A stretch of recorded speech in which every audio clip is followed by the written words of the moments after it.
أمركم عليكم غمة ثم اقضوا إلي ولا تنظرون فإن توليتم فما سألتكم من أجر إن أجري إلا على الله وأمرت أن أكون من المسلمين فكذبوه فنجيناه ومن معه في الفلك وجعلناهم خلائف وأغرقنا الذين كذبوا بآياتنا فانظر كيف كان عاقبة المنذرين ثم بعثنا من بعده رسلا إلى قومهم فجاءوهم بالبينات فما كانوا ليؤمنوا بما كذبوا به من قبل كذلك نطبع على قلوب المعتدين ثم بعثنا من بعدهم موسى وهارون إلى فرعون وملئه بآياتنا فاستكبروا وكانوا قوما مجرمين فلما جاءهم الحق من عندنا قالوا إن هذا لسحر مبين قال موسى أتقولون للحق لما جاءكم أسحر هذا ولا يفلح الساحرون قالوا أجئتنا لتلفتنا عما وجدنا عليه آباءنا وتكون لكما الكبرياء في الأرض وما نحن لكما بمؤمنين وقال فرعون ائتوني بكل ساحر عليم فلما جاء السحرة قال لهم موسى ألقوا ما أنتم ملقون فلما ألقوا قال موسى ما جئتم به السحر إن الله سيبطله إن الله لا يصلح عمل المفسدين ويحق الله الحق بكلماته ولو كره المجرمون صدق الله العظيم.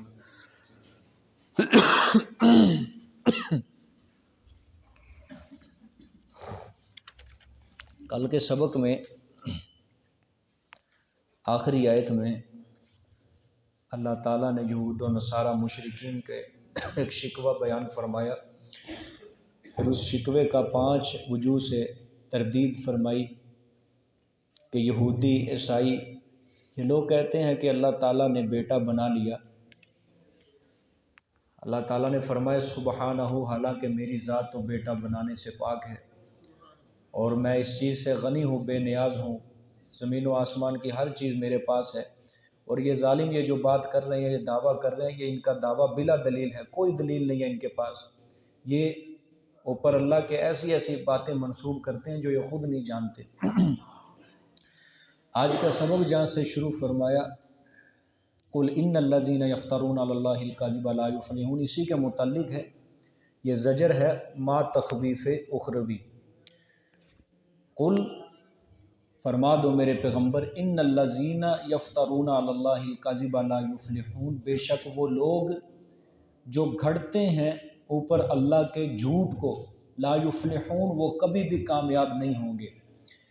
متاع فی الدنیا، واسطے ان کے نفع ہے دنیا کی زندگی میں چند روز، واسطے ان کے نفع ہے دنیا میں چند روز، ثم الینا مرجعہم پھر طرف ہمارے ہے ان کا لوٹنا، ثم نذیقہم العذاب پھر ہم چکھائیں گے ان کو عذاب الشدید سخت، بما کانوا یکفرون بسبب اس کے جو تھے وہ کفر کرتے۔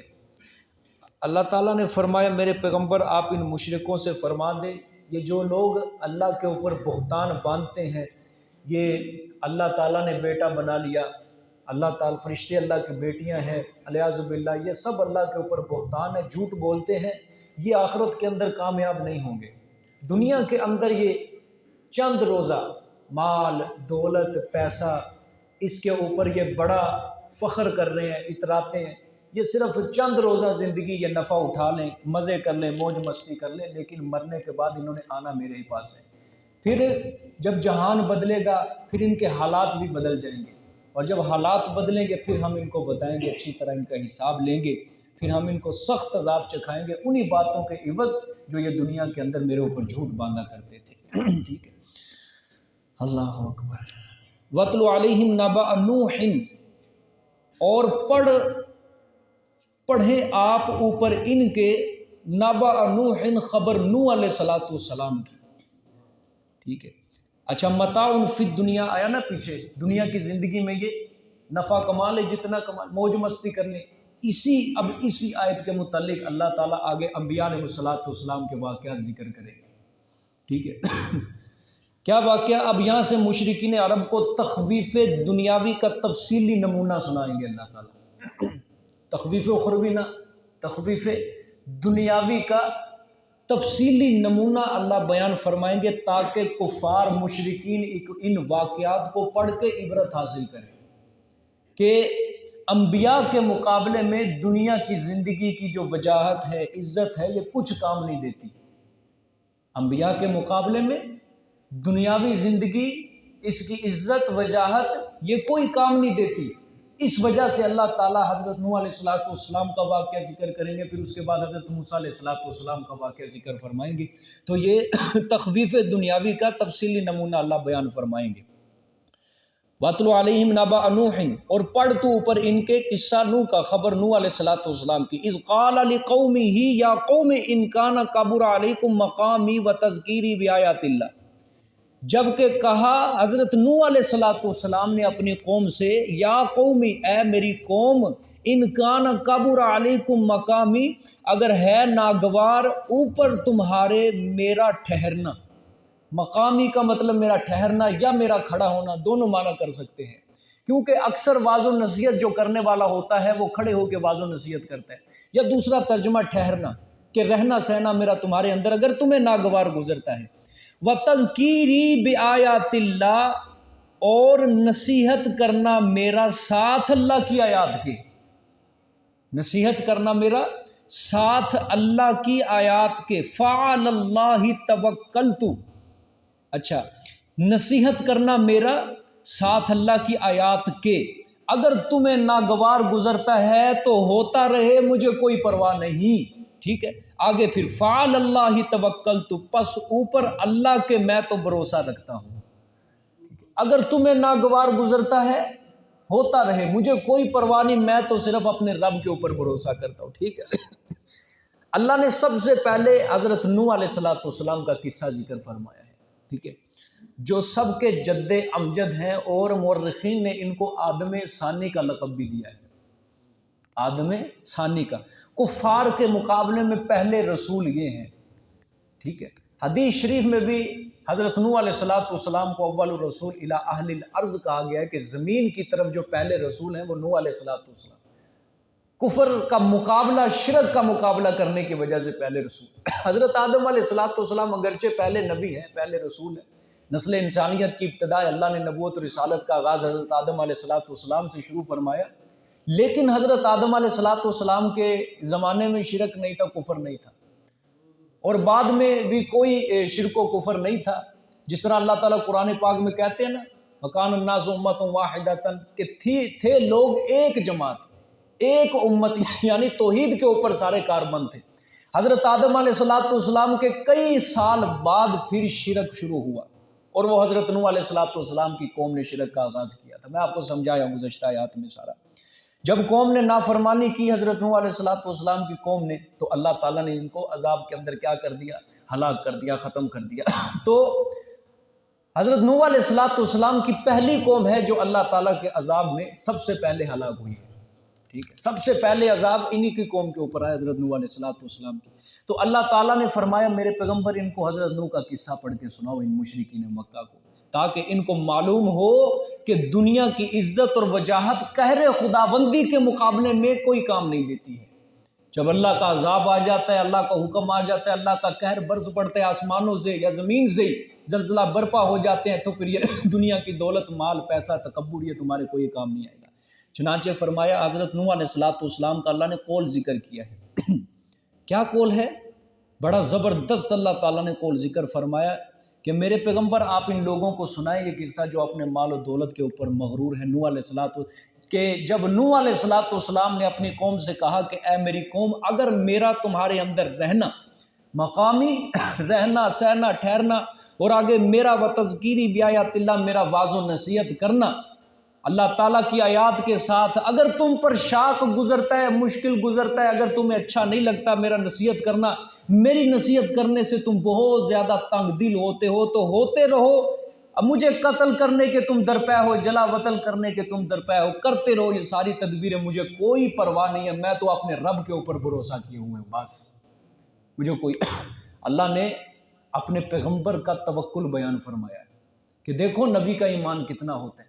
950 سال تبلیغ کی، 80 لوگ ایمان لائے، باقی ساری قوم حضرت نوح علیہ السلام کی مخالف ہے، لیکن پھر بھی حضرت کیا جواب دے رہے ہیں؟ اللہ پر ایمان ہے، اللہ کے پر توکل ہے کہ اللہ نے مجھ سے وعدہ کیا ہے کہ میں اپنے پیغمبر کو غلبہ دوں گا، میں اپنے پیغمبر کو فتح و نصرت سے نوازوں گا، میں اپنے پیغمبر کا مقدر فتح کو بناؤں گا، اور کافروں کو میں کیا کر دوں گا؟ نیست و نابود کر دوں گا، میں ان کو مغلوب کر دوں گا اپنے پیغمبر کے آگے، میں اپنے رب کے اوپر بھروسہ کرتا ہوں۔ ٹھیک ہے، اچھا آگے کیا فرمایا؟ فَأَجْمِعُوا أَمْرَكُمْ، اجمیو یہ جمع سے ہے، اس کا جو بھی معنی کر لیں، فَأَجْمِعُوا أَمْرَكُمْ، پس پختہ کرو تم اپنی تدبیروں کو، ٹھیک ہے، پس جمع کر لو تم اپنے کاموں کو، پختہ کرو تم اپنی تدبیروں کو میرے خلاف، جو تم نے دن رات تدبیریں کرنی ہے کرو ان کو پختہ، اور وَشُرَكَاءَكُمْ، اور خود نہیں، جن کو تم مشکل کشا حاجت روا سمجھتے ہو نا، واد سوا یغوث یعوق نصر، جن کی تم پوجا پاٹ کرتے ہو دن رات، اپنے شریکوں کو بھی جمع کرو اپنے ساتھ۔ تم کہتے ہو ہمارے مشکل کے اندر یہ ہمیں کام آتے ہیں، ہماری مشکل کشائی کرتے ہیں، حاجت روائی، آج تمہیں مدد کی ضرورت ہے، آج تمہیں پر مشکل آئی ہوئی ہے، کرو ان کو بھی اکٹھا اپنے ساتھ، وَشُرَكَاءَكُمْ، اور اپنے شریکوں کو بھی، ثُمَّ لَا يَكُنْ أَمْرُكُمْ عَلَيْكُمْ غُمَّةً، پھر نہ ہوئے تمہارا معاملہ اوپر تمہارے غمتن پوشیدہ، پوشیدہ مطلب کیا ہے کہ مجھے نقصان پہنچانے کے لیے ہر کام اپنا لو، مضبوط کر لو، دل کے ارمان نکال لو، پھر تمہارے دل میں کوئی حسرت باقی نہ رہے، یہ مطلب ہے۔ ٹھیک ہے، ثم لا یکن امرکم علیکم غمہ، پھر نہ ہوئے اوپر تمہارا معاملہ پوشیدہ، یعنی دل کے اندر تمہارے کوئی حسرت نہ رہے کہ اگر ہم یہ کر لیتے تو ہم کامیاب ہو جاتے، دل کھول کر اپنے ارمان پورے کر لو۔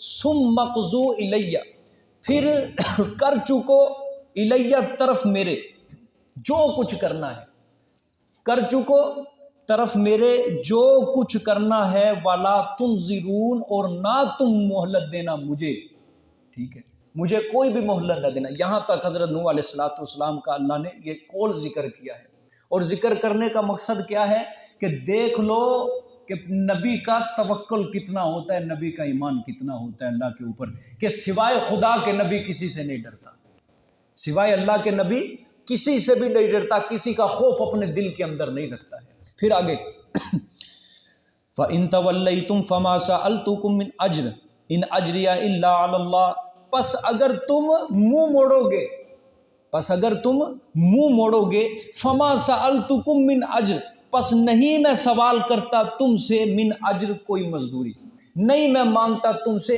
کوئی مزدوری بھی، من اجر کا مطلب کوئی مزدوری، ان اجریہ الا علی اللہ، نہیں ہے میرا اجر، نہیں ہے میری مزدوری مگر اوپر اللہ کے۔ ٹھیک ہے، سمجھو بات، کافر دنیا، پیسہ، مال، اس کو کیا سمجھتے تھے؟ اپنے لیے بہت بڑا سرمایہ سمجھتے تھے، لیکن نبی کے نزدیک یہ دنیا کیا ہوتی ہے؟ ہیچ ہوتی ہے، کوئی معنی نہیں رکھتی ہے۔ اور حضرت نوح علیہ السلام نے کیا فرمایا کہ میں تم سے مزدوری نہیں طلب کرتا، میں تم سے کوئی پیسہ کوئی کچھ نہیں مانگتا، لیکن میری مزدوری کس پر ہے؟ اللہ کے ذمے ہے۔ کیا مطلب اللہ پیسہ دے گا، مال دے گا؟ نہ، بلکہ اللہ نے جو مجھ سے وعدہ کیا ہے، اپنی رضا دوں گا، جنت دوں گا، مجھے فتح دے گا، اللہ کافروں کو شکست دے گا، یہ مزدوری اللہ تعالیٰ مجھے دے گا، اور یہ اللہ تعالیٰ کے ذمے ہے۔ ٹھیک ہے، پیغمبر کے نزدیک دنیا کیا ہے؟ ہیچ ہے۔ پیغمبر دنیا میں مال کمانے کے لیے نہیں آتا، پیسہ کمانے کے لیے نہیں آتا، پیغمبر اللہ تعالیٰ کا نمائندہ بن کر آتا ہے۔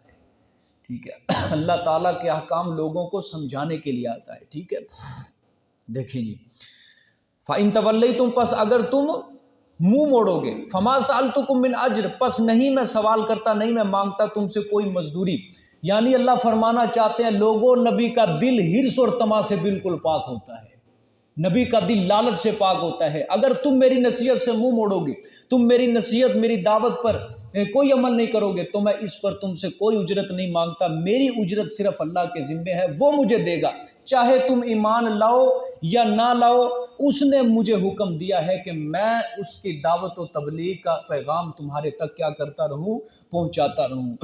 آگے فرمایا وَأُمِرْتُ أَنْ أَكُونَ مِنَ الْمُسْلِمِينَ، اور مجھے حکم دیا گیا یہ کہ میں ہوں فرما برداروں سے، من المسلمین، فرما برداروں میں سے ہو جاؤں، کہ اللہ نے مجھے حکم دیا ہے کہ میں فرما برداروں میں سے بنا رہوں، اس کو میں عزت اور دولت سمجھتا ہوں۔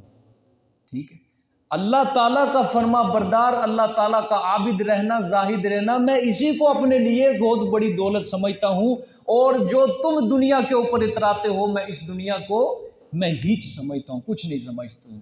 ٹھیک ہے، آگے فَكَذَّبُوهُ فَنَجَّيْنَاهُ وَمَن مَّعَهُ فِي الْفُلْكِ وَجَعَلْنَاهُمْ خَلَائِفَ وَأَغْرَقْنَا الَّذِينَ كَذَّبُوا بِآيَاتِنَا، پس جھٹلایا انہوں نے اس کو، یعنی حضرت نوح علیہ السلام کو، فَنَجَّيْنَاهُ، پس نجات دی ہم نے ان کو، یعنی حضرت نوح علیہ السلام کو، وَمَن مَّعَهُ، اور جو ان کے ساتھ تھے، فی الفلکی، کشتی میں، ہم نے ان سب کو کیا دی؟ نجات دی۔ کس سے نجات دی؟ جب سیلاب آیا، طوفان آیا، ہم نے اپنے عذاب سے ان سب کو کیا دے دی؟ نجات دے دی، اور ان کی کشتی کو کیا کر دیا؟ پار لگا دیا، ہم نے کنارے لگا دیا۔ وَجَعَلْنَاهُمْ خَلَائِفَ، اور کیا ہم نے ان کو آباد۔ ٹھیک ہے، یعنی جب قوم نوح کے اوپر عذاب آیا، جو لوگ مر گئے تھے، پھر اللہ تعالیٰ نے پچھلے لوگوں کا ان کو کیا کر دیا؟ جانشین بنا دیا، آباد کر دیا، خلیفہ بنا دیا، نائب بنا دیا۔ ٹھیک ہے، عقیدہ بناؤ۔ اللہ تعالیٰ نے فرمایا کہ دیکھو لوگو، کشتی کے اندر میرا ایک جلیل القدر پیغمبر ہے نوح، ٹھیک ہے، اور اس کے اوپر ایمان لانے والے 80 یا 83 تھے، وہ بھی صحابی تھے حضرت نوح علیہ السلام کے، اور صحابی کا درجہ ولی سے زیادہ ہوتا ہے، کم نہیں ہوتا۔ اللہ نے فرمایا دیکھ لو کشتی ہے، اس کے اندر 80 میرے پیغمبر کے اوپر ایمان لانے والے ہیں، اور نوح میرا پیغمبر وہ بھی کوئی عام پیغمبر نہیں بلکہ میرا عظیم الشان اور جلیل القدر پیغمبر ہے، شرک کی تردید کرنے کے لیے پہلا پیغمبر آیا دنیا کے اندر۔ دیکھ لو ان کی کشتی کو بھی انہوں نے خود کنارے نہیں لگا سکے، ان کی کشتی کو بھی میں نے خود کنارے لگایا، اور نجات بھی کس نے دی ہے؟ اللہ تعالیٰ نے دی ہے ان کو، وہ خود نجات حاصل نہیں کر سکے، ہم نے ان کو بچایا ہے، اپنے پیغمبر کو بھی ہم نے بچایا، اور اپنے پیغمبر کے اوپر ایمان لانے والوں کو بھی کس نے بچایا؟ اللہ نے بچایا۔ کسی پیر فقیر، کسی گدی نشین نے ان کو نہیں بچایا، کسی نبی نے، کسی فرشتے نے ان کو نہیں بچایا، بلکہ جب حضرت نوح علیہ السلام کشتی کے اندر بیٹھ کے کشتی چلانے لگے، انہوں نے اس وقت بھی ہمارا نام پکارا تھا، بسم اللہ مجریہا و مرساہا، کہ اس کشتی کا چلنا بھی کس کے نام سے ہے؟ اللہ کے نام سے، اور اس کشتی کا رکنا بھی کس کے نام سے ہے؟ اللہ کے نام سے ہے۔ اللہ نے مسئلہ سمجھا دیا کہ لوگوں، کشتیاں پار لگانا یہ نبیوں ولیوں کا کام نہیں ہوتا، کشتیاں پار لگانا صرف کس کا کام ہوتا ہے؟ اللہ کا کام ہوتا ہے۔ ٹھیک ہے، دیکھو اللہ بار بار فرمانے فنجیناہ، ہم نے نجات دی اس کو، کس کو؟ پیغمبر کو، پھر ومن معہ، اور پیغمبر کے اوپر ایمان لانے والوں کو، پھر آباد بھی ہم نے کیا، ان کو جانشین بنایا پچھلے لوگوں کا۔ آگے وَأَغْرَقْنَا الَّذِينَ كَذَّبُوا بِآيَاتِنَا، اور ہم نے غرق کیا ان لوگوں کو جنہوں نے جھٹلایا ہماری آیات کو، یعنی توحید کو ہماری کو جھٹلایا۔ فَانظُرْ كَيْفَ كَانَ عَاقِبَةُ الْمُنذَرِينَ، پس دیکھ تو کیسا تھا انجام ڈرائے ہوئے لوگوں کا۔ ٹھیک ہے، حضرت نوح علیہ السلام نے قوم کو ڈرایا نا، لیکن انہوں نے نہیں مانا، تو ڈرائے ہوئے لوگوں کا انجام دیکھ، کہ دیکھنے والے ذرا عبرت حاصل کر دیکھ لے کہ ان لوگوں کا جو عذاب الہی سے ڈرائے گئے تھے کیا ہی برا انجام تھا ان لوگوں کا۔ ٹھیک، سارے کے سارے سیلاب کے اندر غرق کر دیے اللہ تعالیٰ نے، ختم ہو گئے، نام و نشان ہی باقی نہیں رہا۔ اللہ اکبر۔ ثم بعثنا من بعده رسلا الى قومهم فجاءوهم بالبينات فما كانوا ليؤمنوا بما كذبوا به من قبل كذلك نطبع على قلوب المعتدين۔ اب یہ تخویف دنیاوی کا اجمالی نمونہ ہے، پیچھے تفصیلی نمونہ حضرت نوح علیہ السلام کا ذکر خیر فرمایا، اب یہ اجمالی نمونہ۔ پھر بھیجا ہم نے ان کے بعد، کس کے بعد؟ حضرت نوح علیہ السلام کے بعد، رسولن، کئی رسول، الی قومہم، طرف ان کی قوم کے، فجاؤہم بالبینات، پس آئے وہ ان کے پاس ساتھ واضح دلائل کے، فما کانوا لیؤمنوا بما کذبوا بہ من قبل۔ توجہ، یہ جملہ صحیح سمجھنا، پس نہیں تھے وہ تاکہ وہ ایمان لاتے، بما ان شرائع کو کذبوا جھٹلایا انہوں نے بھی ساتھ اس کے من قبل آج سے پہلے، ٹھیک ہے، ان شرائع کو کذبوا جو جھٹلا چکے تھے بھی ساتھ اس کے من قبل ساتھ آج سے پہلے، ٹھیک ہے۔ یہ اللہ نے فرمایا کہ حضرت نوح علیہ السلام کے بعد ہم نے کئی رسول بھیجے، توحید کے واضحات دلائل لے کر وہ ان کے پاس آئے، مگر انہوں نے ضد و عناد سے کام لیا، پیغمبر کی دعوت کو کیا کر دیا؟ ٹھکرا دیا تھا، انکار کر دیا۔ بما کذبوا بہ من قبل سے کیا مراد ہے؟ وہ بما سے مراد ہے وہ تمام اصول و فروع عقائد جو پیغمبر لے کر آتا ہے، اللہ تعالیٰ جو وحی کرتے ہیں اپنے پیغمبر کی طرف، ان کو کیا کر دیا؟ انہوں نے جھٹلایا، یعنی بار بار پیغمبر کی تکذیب کی۔ کذبوا بہ من قبل کہ ان لوگوں نے وہی احکام جھٹلائے ہیں جو قوم نوح نے جھٹلائے تھے، ٹھیک، یعنی حضرت نوح علیہ السلام کے بعد کئی پیغمبر آئے، ان پیغمبروں کی قوم نے اپنے نبیوں کی دعوت کو انکار کیا، ٹھیک ہے، ان قوموں نے وہی دعوت کا وہی پیغام کا انکار کیا ہے جو آج سے پہلے حضرت نوح علیہ السلام کی قوم نے کیا کیا تھا؟ انکار کیا تھا۔ یہ مطلب ہے اس آیت کا، ٹھیک ہے۔ بما کذبوا بہ من قبل، ان کو جھٹلایا جو جھٹلا چکے تھے ان شرائع احکام کو، بھی ساتھ اس کے من قبل آج سے پہلے، یعنی حضرت نوح علیہ السلام کی قوم نے جو احکامات جھٹلائے تھے یہی وہی احکامات یہ لوگ بھی جھٹلا رہے ہیں، ٹھیک ہے۔ کذالک نطبع علی قلوب بالمعتدین، اسی طرح ہم مہر لگا دیتے ہیں اناد کی وجہ سے، ضد کی وجہ سے۔ جب کوئی قوم نہیں نہ مانتی، ضد کرتی ہے، اناد کرتی ہے، ہمارے احکامات کو نہیں مانتی، بار بار پیغمبر کو ستاتے ہیں، تکلیفیں دیتے ہیں، تنگ کرتے ہیں، دلائل کو نہیں مانگتے، اسی اناد کی وجہ سے نتبعو ہم مہر لگا دیتے ہیں اوپر دلوں کے، المعتدین حد سے نکلنے والوں کے، یعنی جو حد سے نکل جاتے ہیں، ضد کے اوپر اڑے رہتے ہیں، ہم ان کے دلوں کے اوپر مہر جباریت لگا دیتے ہیں، توفیق ایمان اس سے ہم چھین لیتے ہیں، ایمان کی توفیق ہی نہیں دیتے، ٹھیک ہے۔ آگے دیکھیں، ثم بعثنا من بعدهم موسى وهارون الى فرعون وملئه بآياتنا فاستكبروا وكانوا قوما مجرمين۔ یہ تخویف دنیاوی کا دوسرا تفصیلی نمونہ۔ پہلا تفصیلی نمونہ حضرت نوح علیہ السلام کا، دوسرا اجمالی نمونہ کہ کئی رسول ہم نے حضرت نوح علیہ السلام کے بھیجے۔ اب یہ تخویف دنیاوی کا دوسرا تفصیلی نمونہ ہے، حضرت موسیٰ علیہ السلام کا قصہ۔ پہلے کس کا بیان ہوا؟ حضرت نوح علیہ السلام کا۔ اب حضرت موسیٰ کا قصہ بیان فرمائیں گے کہ جو فرعون کے ساتھ پیش آیا تھا، ٹھیک ہے۔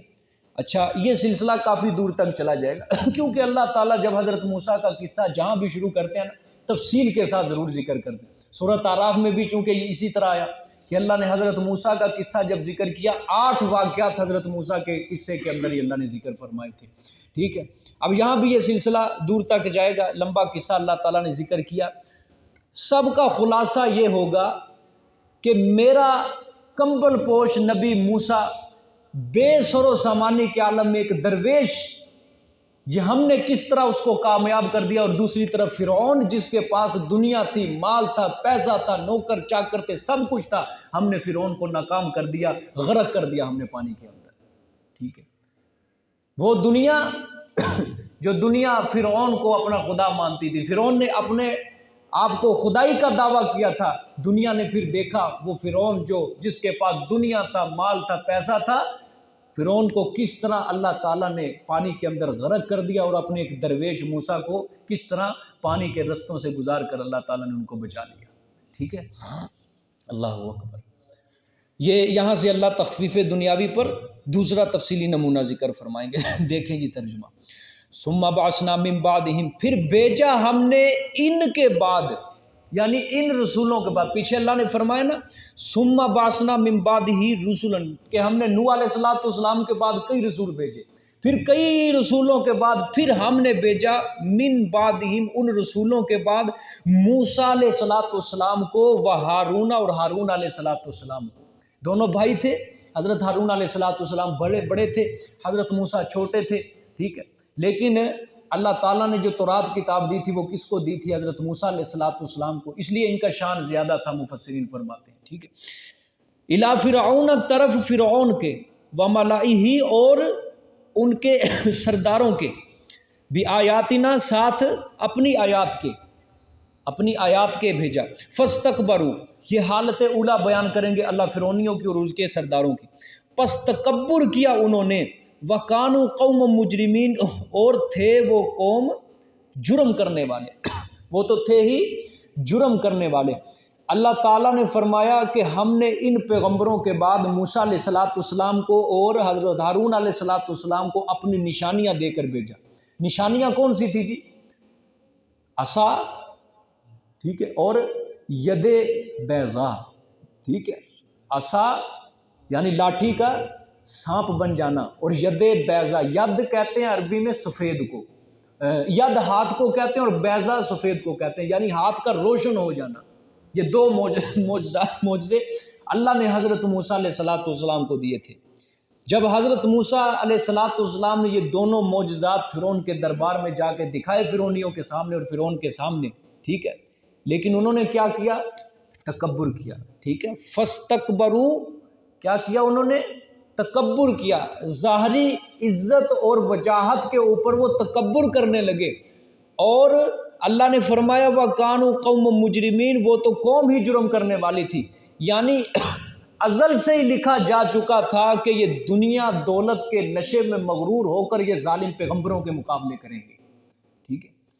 پیغمبر عاجزی لے کر آتا ہے کہ اللہ کے آگے جھک جاؤ، اللہ کے آگے جھک جاؤ، ٹھیک ہے، اور یہ مشرک جو ہوتے ہیں یہ دنیا کی دولت اور نشے میں مست ہو کر یہ جھکنا پسند نہیں کرتے، تکبر کرتے ہیں، ٹھیک ہے، یہ کہتے ہیں ہماری سرداری چلی جائے گی، ٹھیک ہے، ہمارے اقتدار، ہماری حکومت ہم سے چھین جائے گی، بجائے اس کے کہ لوگ ہمارے تابع ہیں، ہمیں ان کے تابع ہونا پڑے گا، ان کے پیچھے چلنا پڑے گا، ہم سے تو یہ کام نہیں ہوتا، یہ تکبر کرتے تھے۔ پیچھے حضرت نوح علیہ السلام کا بھی اللہ نے ذکر اسی وجہ سے شروع کیا، تخویف دنیاوی پر تفصیلی نمونہ، کہ دیکھ لو پیغمبر کے مقابلے میں دنیا کی عزت اور وجاہت کوئی کام نہیں آئی، حق کے مقابلے میں۔ یہاں بھی اللہ وہی ذکر کر رہے ہیں کہ ظاہری عزت اور وجاہت